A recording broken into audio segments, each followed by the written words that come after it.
अस्सलाम वालेकुम गाइस, आज हम आए हुए हैं हालांकि यहाँ शामीर के लिए हमने शामी कबाब बनाने हैं। तो 1 से 2 लोगों के लिए गाइस हम शामी कबाब बिल्कुल आसानी से बना सकते हैं। इसके लिए हमने आधा प्याला दाल भिगोए हुए लिए हुए हैं, उसको बॉईल कर रहे हैं और उसमें 4 से 5 टुकड़े बीफ के छोटे बारीक काट के मैंने डाल दिए ताकि ये बहुत ही जल्द पक जाए।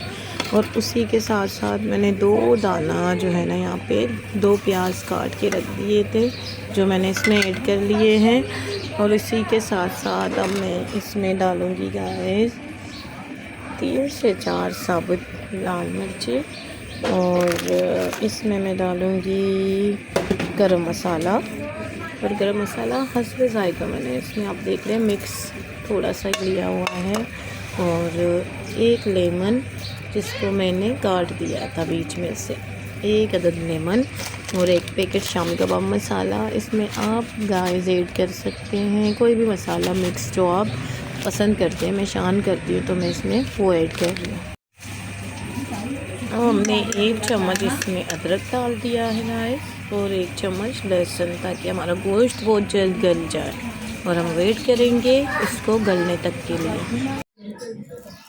ये देख लीजिए बिल्कुल बारीक पीस कर मैंने इसको 2 अंडे फेंट लिए हैं और शामी कबाब की कतलियाँ बना ली हैं और तेल गरम करने के लिए फ्राई पैन में रख दिया है। हाँ, आप देख सकते हैं मैंने इसको हल्का गोल्डन फ्राई कर लिया है। अब इसको आप रायते के साथ या चटनी के साथ आराम से खा सकते हैं। तो दोस्तों ये कबाब हमारे बिल्कुल गोल्डन फ्राई होके तैयार हो चुके हैं और ये सेकंड राउंड तैयार होने वाला है। हाँ, एक चीज़ स्किप हो गई थी कि बिल्कुल बारीक पीसने के बाद इसमें मैंने हरा धनिया, हरा पुदीना और हरी मिर्चें ऐड की थी। तो आप भी हस्बे ज़ायक़ा ऐड कर सकते हैं। शुक्रिया देखने के लिए। अल्लाह हाफ़िज़।